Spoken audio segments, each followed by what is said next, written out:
Good morning, everyone. My name is Kai or Kayla Adams. You can say either name. I do not have a preference. And today I'll discuss the importance of strategic public policy, particularly focusing on how balancing efficiency, equity, and long-term economic welfare can significantly impact our society.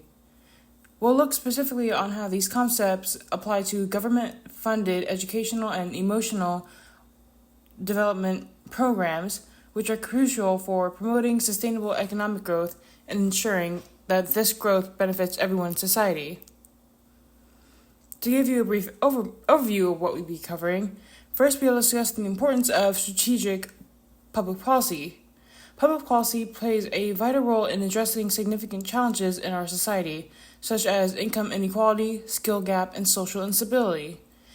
These policies are essential for fostering long-term economic growth and creating a stable society. We'll then talk about the need of balance key economic concepts. Effective public policy must ensure that resources are used efficiently while also promoting equity and sustainable economic welfare. Next, I'll introduce the main focus area of this presentation, which includes market efficiency, Pareto efficiency, market failures, equity, and public choice theory. Finally, we'll apply these concepts to real-world context by analyzing government-funded educational and emotional development programs designed to enhance economic welfare by investing in human capital. Now that we set the stage, let's discuss why there's a critical need for government-funded educational and emotional development programs. These programs address some of the most deep-rooted issues in our society, such as income inequality, skill gaps, and social instability. By equipping individuals, especially children, with essential cognitive and emotional skills, these programs lay the foundation for a more productive workforce. This, in turn, is crucial for ensuring sustainable economic growth and stability in the future. In summary, these programs are not just beneficial, they are essential for building a more equitable and stable society. Next, we'll explore the key economic concepts that are central to public policy. These include market efficiency, which is about using resources in the best possible way to maximize welfare, and Pareto efficiency, a related concept, focuses on situations where no one can be made better off without making someone else worse off. We will also discuss market failures, which occur when free markets fail to allocate resources efficiently on their own, leading to the need for government intervention. Equity, another critical concept, is about ensuring a fair distribution of resources and opportunities across society. Finally, we'll look at public choice, which helps us understand how self-interest within government and political institutions can influence public policy design. Together, these concepts provide a framework for analyzing and designing effective public policies. Let's start with the concept of market efficiency. Market efficiency refers to the optimal allocation of resources where every good or service is produced and consumed at its most efficient level. In other words, it's about making sure that we're getting the most value out of our resources without any waste. This concept is crucial in public policy because it serves as a benchmark for evaluating how resources are being utilized within an economy. If a market is operating efficiently, it means that resources are being used in the best way possible to maximize economic welfare. However, in the real world, markets don't always achieve this ideal state due to various inefficiencies, such as monopolies or information asymmetry. This is where government intervention often becomes necessary to correct these inefficiencies and ensure that resources are allocated in a way that benefits society as a whole. Next, we'll discuss Pareto efficiency. This concept describes a situation where no one can be made better off without making someone else worse off. It's a specific type of market efficiency and is often used in economics to understand trade-offs involved in resource allocation. In public policy, Pareto efficiency is an important benchmark because it helps us evaluate where a policy change will improve the welfare of some without negatively impacting others. This makes it a useful tool for asserting the fairness and effectiveness of policy decisions. However, just like with market efficiency, achieving Pareto efficiency in the real world is challenging and often requires careful policy design to balance the need and welfare of different groups within society. Now let's discuss market failures. Market failures occur when free markets fail to allocate resources efficiently. Essentially, this happens when markets, left to their own devices, don't produce the best outcomes for society. There are several types of market failures, including public goods, externalities, information asymmetry, and monopolies. For instance, public goods like national defense are non-excludable and non-rivalrous, meaning everyone benefits from them whether they pay or not. This often leads to underprovision by the market. Market failures are crucial in public policy because they justify government intervention. When the market can't or won't address these inefficiencies, it's up to the government to step in and correct them, ensuring that resources are allocated in a way that benefits everyone. Let's address some common misconceptions about market failures. The first misconception is that government intervention is always inefficient. While it's true that not all interventions are perfect, strategic government actions can correct market failures and lead to better overall outcomes for society.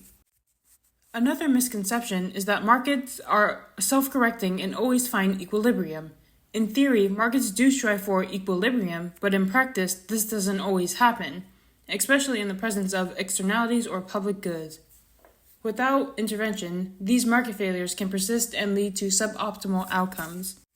Finally, there's a common belief that public goods can be effectively provided by private companies, just like private goods.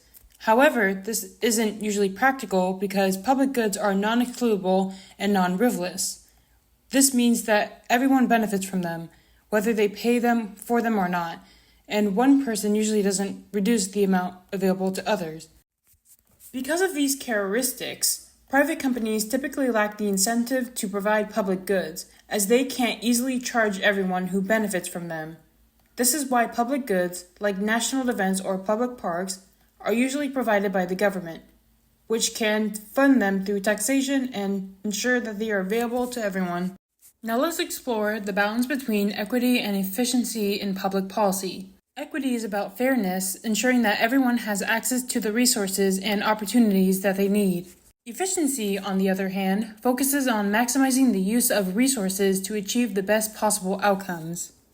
When it comes to government spending on education, prioritizing equity might mean investing more in underserved communities to level the playing field. However, this could come at a cost of efficiency, as resources might be spread thinly, reducing the overall impact. Focusing solely on efficiency might lead to more significant gains in well-resourced areas, but at the expense of widening inequality. An example of this trade-off can be seen in progressive education funding models, where more resources are allocated to schools in low-income areas. While this promotes equity, it requires careful management to ensure that it can also lead to efficient outcomes in terms of student performance and long-term economic benefits. A successful example of balancing equity and efficiency is Finland's education system. The Finnish government invests heavily in education, ensuring equitable access to all students while maintaining high standards of quality and efficiency. This has led to consistently high performance in global education rankings. On the other hand, the U.S. education system has faced challenges in balancing these goals. For example, the No Child Left Behind Act aimed to improve educational outcomes for all students, particularly in underperforming schools. However, the focus on standardized testing and accountability led to mixed results, with some arguing that it sacrificed efficiency by imposing one-size-fits-all solution that didn't account for local needs.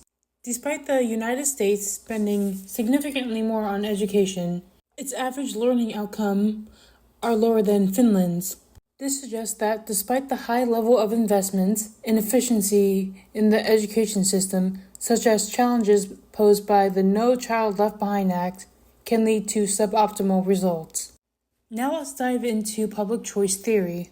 Public choice theory applies economic principles to political processes. It's based on the idea that, just like consumers and businesses in the market, politicians and voters also act in their own self-interest.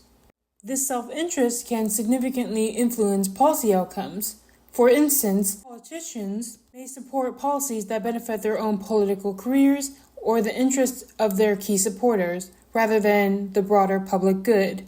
These dynamics can lead to issues like rent-seeking, where individuals or groups use their influence to secure economic benefits without contributing to productivity. It can also result in inefficiencies within government, as policies may be designed to favor certain interests rather than achieve the most effective outcomes for society as a whole. Let's look at some examples of public choice theory in action. One common example is rent-seeking, where special interest groups lobby for regulations or subsidies that benefit them specifically, often at the expense of the wider public. Another example is political market failures, where policies are designed to benefit a small group at the expense of many.